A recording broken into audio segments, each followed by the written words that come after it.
Hello everyone, exam में पास हो गए थे गाइज। आरआरबी में जो निकली हैं पैरामेडिकल की बम्पर भर्तियाँ, ठीक है। बम्पर भर्तियाँ इसलिए क्योंकि टोटल अगर देखा जाए तो ज़्यादा सही है, बट अगर वो जोन वाइज और पोस्ट वाइज अब डिवीज़न हो जाती हैं तो फिर ऐसा लगता है कि जैसे कि ऊँट की मुँह में जीरे के बराबर है।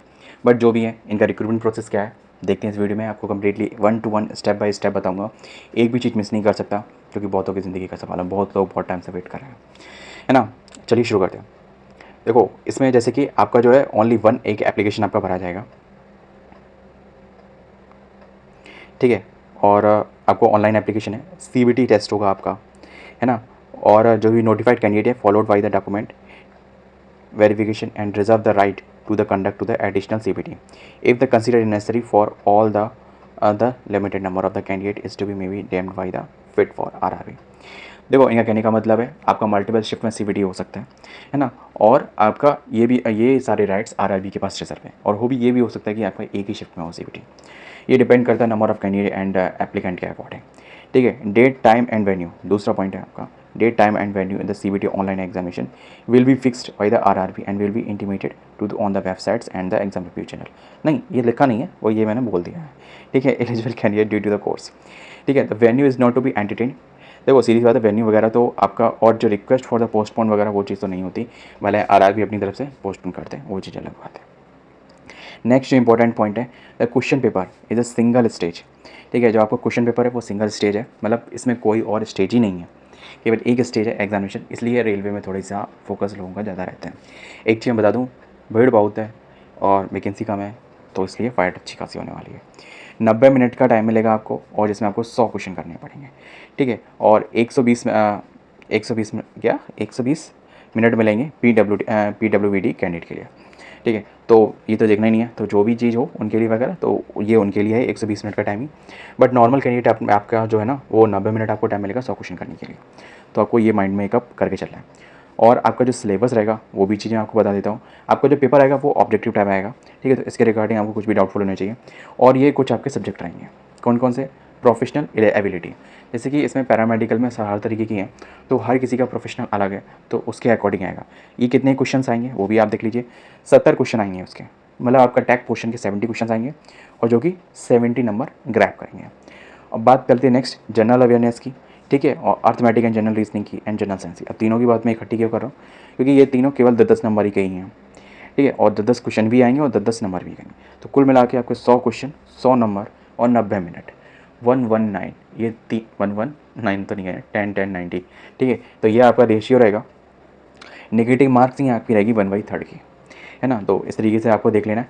Short listing candidate for the DV के लिए, तो आपको जो डीवी के लिए जो कितने भी कैंडिडेट जो सिलेक्टेड किए जाएंगे वो कुछ इस आधार पे होंगे कि मिनिमम 40% मार्क्स चाहिए, है ना। UR एंड EWS के लिए, मतलब 100 में से कितने, 40, है ना। ओबीसी के लिए एंड SC के लिए कितने चाहिए, 30, एंड ST के लिए चाहिए 25।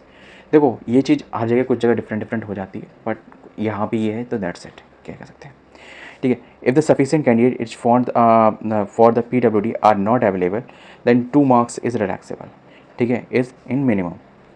तो अगर जैसे कि सफिशिएंट कैंडिडेट अगर नहीं मिलेंगे, ठीक है, तो 2 मार्क्स रिलैक्स कर दिए जाएंगे, इन qualifying marks will be given, तो 2 मार्क्स कम कर दिए जाएंगे।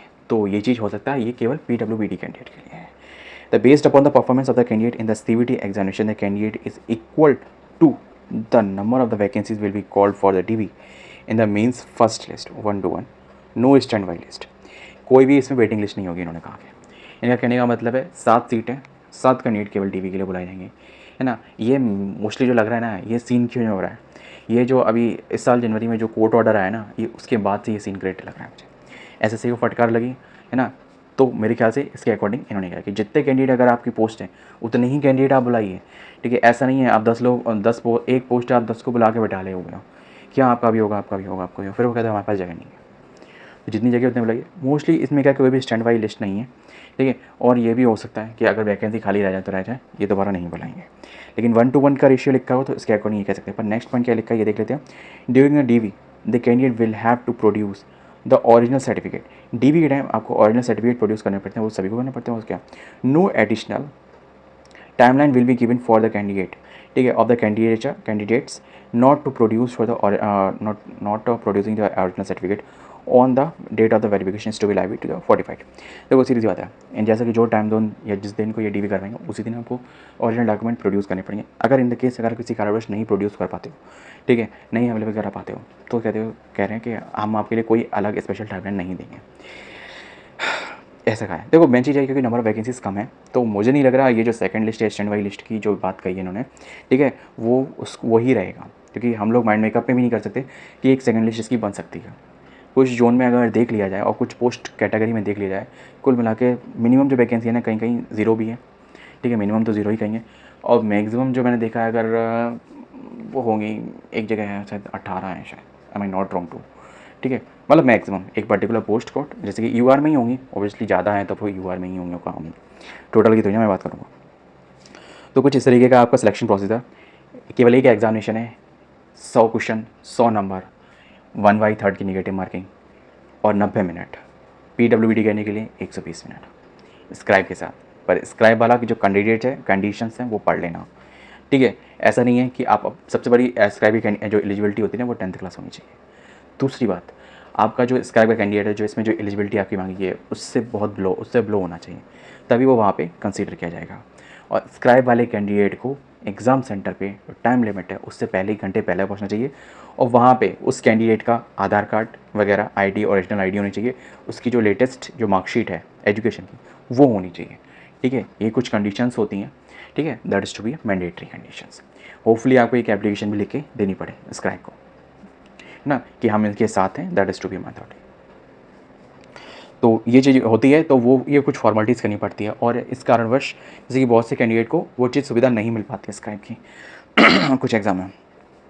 तो बस यहीं बता दूँगा, फिर उसके बाद आपका डीवी वगैरह होगा। डीवी मैंने बता दिया 1:1 का रेशियो चलेगा और कुछ है ही नहीं झंझट, ठीक है। The short listed for that DV के लिए देखो क्या नॉर्मलाइजेशन भी हो सकता है, देखो मल्टीपल शिफ्ट होगी तो और नॉर्मलाइजेशन का चक्कर चलेगा, वरना कोई चक्कर नहीं है, ठीक है। बात करें डीवी के लिए कुछ 4 पॉइंट इन्होंने दिए हैं, तो आप देख सकते हो डॉक्यूमेंट बेस्ड होगा, merit on their marks the merit in the CBT। देखो डीवी आपका जो भी होगा सीधी सी बात है, आपके जो मार्क्स आप CBT में गेन करोगे उसके अकॉर्डिंग होगा, that's it. In case of the 2 candidate, अगर कोई भी 2 कैंडिडेट अगर बराबर मार्क्स गेन करते हैं and their merit position then shall be determined by, किसके द्वारा डिटरमाइन, एज क्राइटेरिया, ठीक है। जो भी ओल्डर होगा उसको लिया जाएगा, shall be given for the higher merit and then the younger.